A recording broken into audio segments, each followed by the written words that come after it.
하나님께서 오늘도 귀한 하루를 우리에게 허락해 주셨습니다. 여러 가지로 어려움이 많은 이때이지만 오늘도 하나님의 말씀 붙들고 기도하는 우리들에게 성령께서 함께 하시고 또 여러분들의 삶과 가정과 하시는 모든 일들 위해 평강 주시기를 축복합니다. 하나님 말씀 나누겠습니다. 오늘 함께 읽은 이 본문의 말씀은 예레미야를 통하여 하나님께서 유다에 내리실 심판에 대한 또 다른 말씀이 계속되고 있는 본문입니다. 여기서 하나님께서 말씀하시는 그 심판의 모습은 가뭄입니다. 1절 말씀처럼 가뭄에 대하여 예레미야에게 임한 여호와의 말씀이라. 이어지는 2절부터 6절까지의 말씀에는 유다에 닥칠 이 가뭄으로 인한 참혹함이 어떠한 것인지 매우 현실적으로 보여주고 있는 묘사가 나오고 있습니다. 백성들이 울부짖고 아무리 우물에 가봐도 물 한 방울 얻을 수 없고 땅이 바싹 말라 갈라져 농사도 지을 수 없고 짐승들이 새끼를 낳아도 자신의 생명조차 돌볼 수 없으니 그 새끼를 내다버리고 들의 짐승들이 헐떡이며 죽어가는 모습입니다.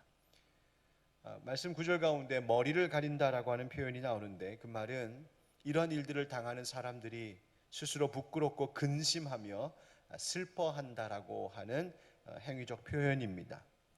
사람도 이 땅의 동물도 식물도 다 죽어갑니다. 온 땅이 통곡소리입니다. 모든 피조세계가 비참하게 되어버린 형국입니다. 가뭄에 대한 이 묘사를 통하여서 우리는 깨닫는 바가 있습니다. 하나님의 심판이 이토록 무서운 것임을 깨닫습니다.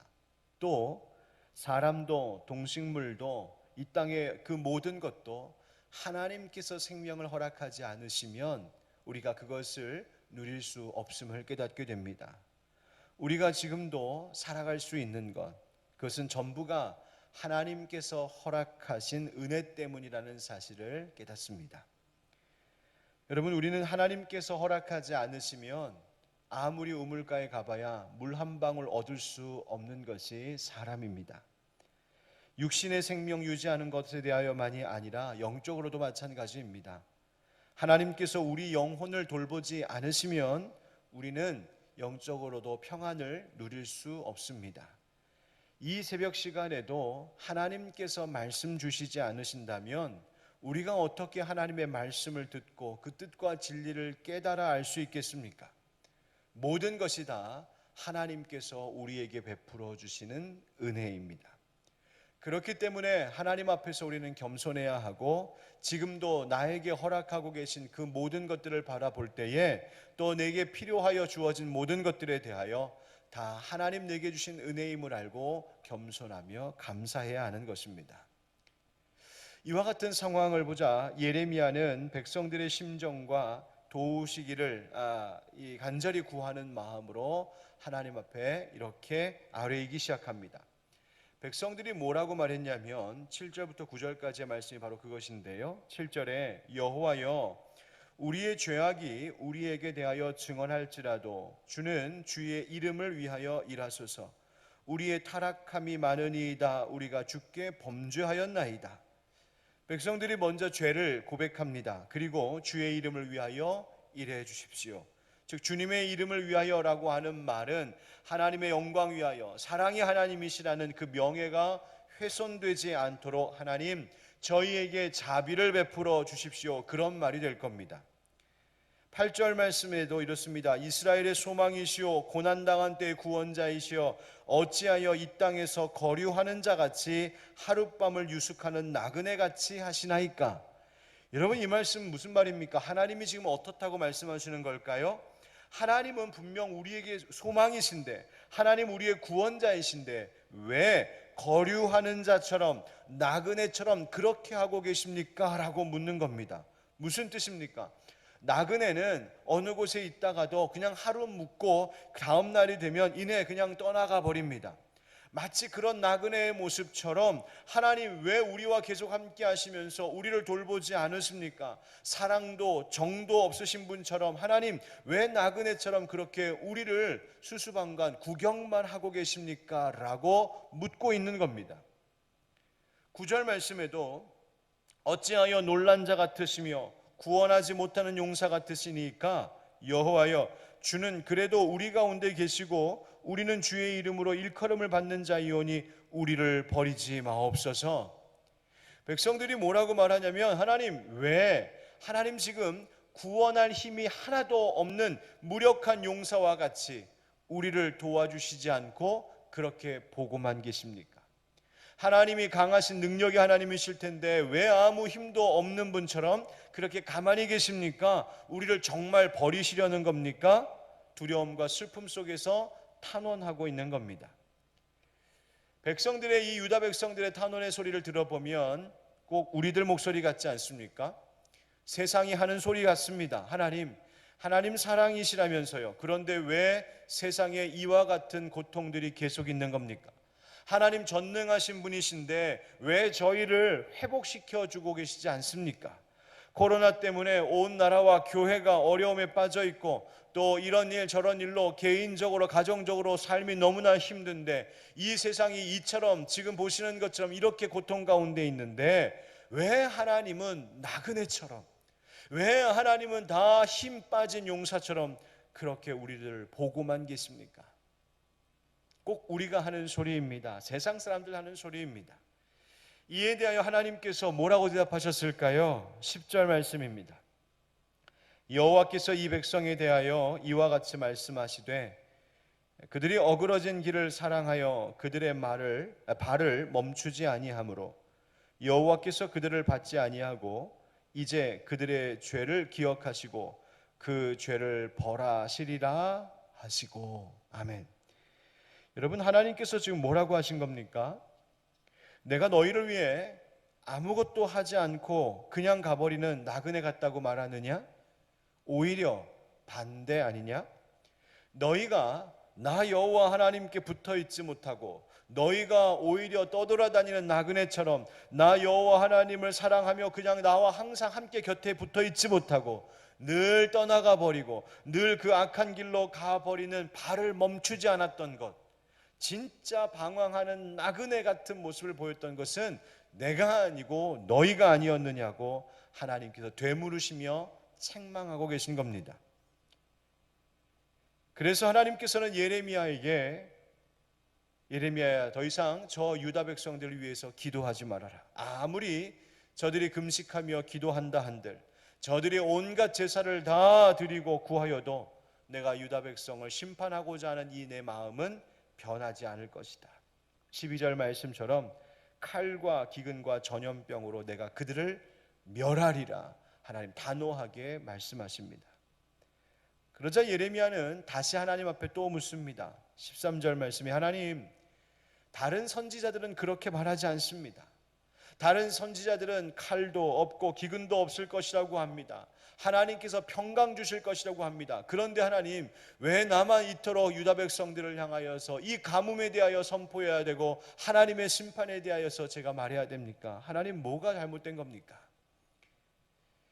여러분, 칼도 없을 것이다, 기근도 없을 것이다, 하나님께서는 평강 주실 것이다 라고 말하는 것, 이것이 뭐냐면 유다 백성들이 멸망하기 직전 그 땅 가운데 가득했던 그들의 생각이었고 그들의 신학이었습니다. 거짓 선지자들이 말했습니다. 괜찮다. 우리가 하나님께서 택하신 백성인데 이 땅 가운데 예루살렘 성전이 있는데 우리에게는 평화가 있다. 여러분, 우리에게 적용하자면 어떻게 말할 수 있을까요? 내가 교회 다니는 사람인데, 내가 믿는 그리스도인인데, 내가 구원받는 하나님 자녀고 우리 집안이 몇 대째 기독교 집안인데 내가 성경도 잘 알고 성경도 읽고 내가 심지어 새벽에 이렇게 일어나 기도도 하고 그러니까 괜찮아, 평화야. 여러분, 뭘 말하고 있는 것일까요? 혹 우리가 영적인 자만에 빠져 있는 것은 아닌지 성경은 우리를 꼬집어 묻고 있습니다. 하나님께서 나를 책망하고 계신 것은 듣지 못하고 이 세대를 향하여서 하나님께서 책망하고 계신 것은 듣지 못하고 내 안에 지금도 여전히 썩어가고 있는 그 부분에 대해서는 내가 직시하지 못하고 그저 괜찮다 우리가 그렇게 영적으로 자만하여 안주하고 있는 것은 아닐런지요. 그런 백성들에게 하나님 뭐라고 하시는지 보십시오. 14절 이하의 말씀에서 하나님께서 그 거짓 선지자들의 정체를 밝히고 고발하고 있습니다. 제가 14절 15절 말씀을 읽어보겠습니다. 여호와께서 내게 이르시되 선지자들이 내 이름으로 거짓 예언을 하도다. 나는 그들을 보내지 아니하였고 그들에게 명령하거나 이르지 아니하였거늘 그들이 거짓 계시와 점술과 헛된 것과 자기 마음의 거짓으로 너희에게 예언하는도다. 그러므로 내가 보내지 아니하였어도 내 이름으로 예언하여 이르기를 칼과 기근이 이 땅에 이르지 아니하리라 하는 선지자들에 대하여 여호와께서 이와 같이 말씀하셨노라. 그 선지자들은 칼과 기근에 멸망할 것이요. 아멘. 하나님 뭐라고 말씀하시냐면 그렇게 평화를 말하고 있는 저들 내가 보낸 적도 없고 내 말을 준 적도 없고 저들이 거짓 계시와 헛된 것 거짓으로 예언하고 있을 뿐이라고 하나님 그 정체를 드러내십니다. 여러분 우리가 신앙생활 하면서도 영적으로 잘 분별해야 할 이유가 바로 여기에 있습니다. 정말 하나님의 뜻이 무엇인지 잘 분별하는 지혜를 주실 것을 하나님께 겸손히 구해야 합니다. 세상의 헛된 말들의 잘못된 가르침에 미혹당하지 않게 해달라고 기도해야 됩니다. 여러분 스스로 우리가 오늘 이 아침에 이 새벽에 물어볼 것들이 있습니다. 하나는 하나님 내가 나의 의에 빠져 살고 있지는 않습니까? 하나님께 묻고 성령님 가르쳐 주시길 기도해야 합니다. 하나님 뭐라고 말씀하십니까? 내가 저들을 보낸 적 없다. 그러면 그 당시에 거짓 선지자들은 어떻게 일어난 것일까요?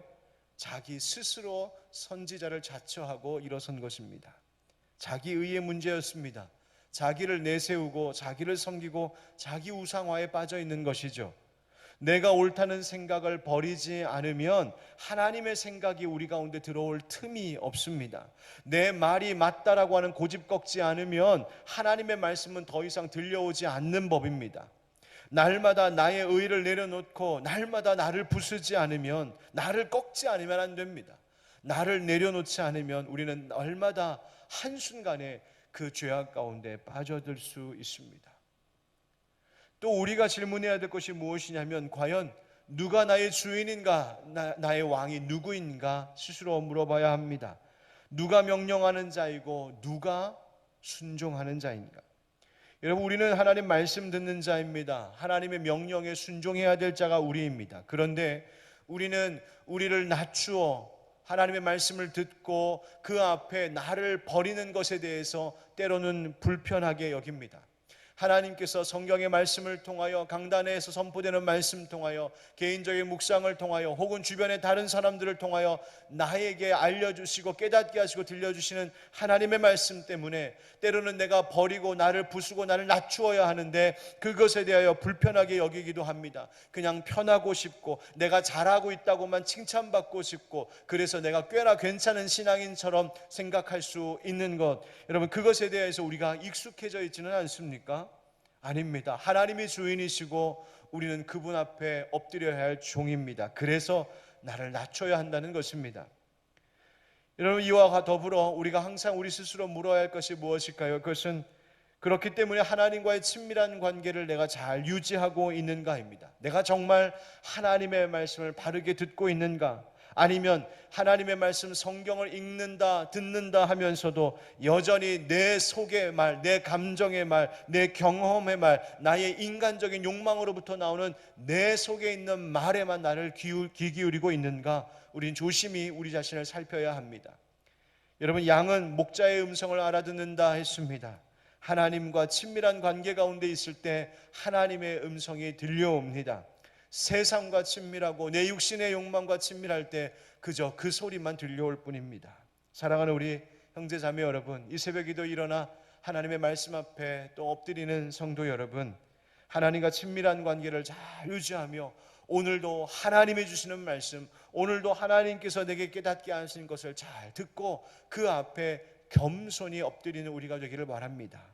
혹 그것이 나를 불편하게 하고 나를 책망하게 하고 나를 어렵게 하는 말씀일지라도 그것이 진리의 말씀이라면 우리가 겸손히 그 하나님 앞에 엎드릴 수 있어야 할 줄 믿습니다. 그때에 하나님께서 우리를 보시고 하나님께서 우리를 붙들어 주실 줄 믿습니다. 오늘 하루도 하나님과 친밀한 관계 속에서 동행하며 그 겸손함으로 하나님의 말씀 앞에 서는 우리 각자의 삶, 오늘 하루가 되기를 예수 그리스도의 이름으로 축원드립니다.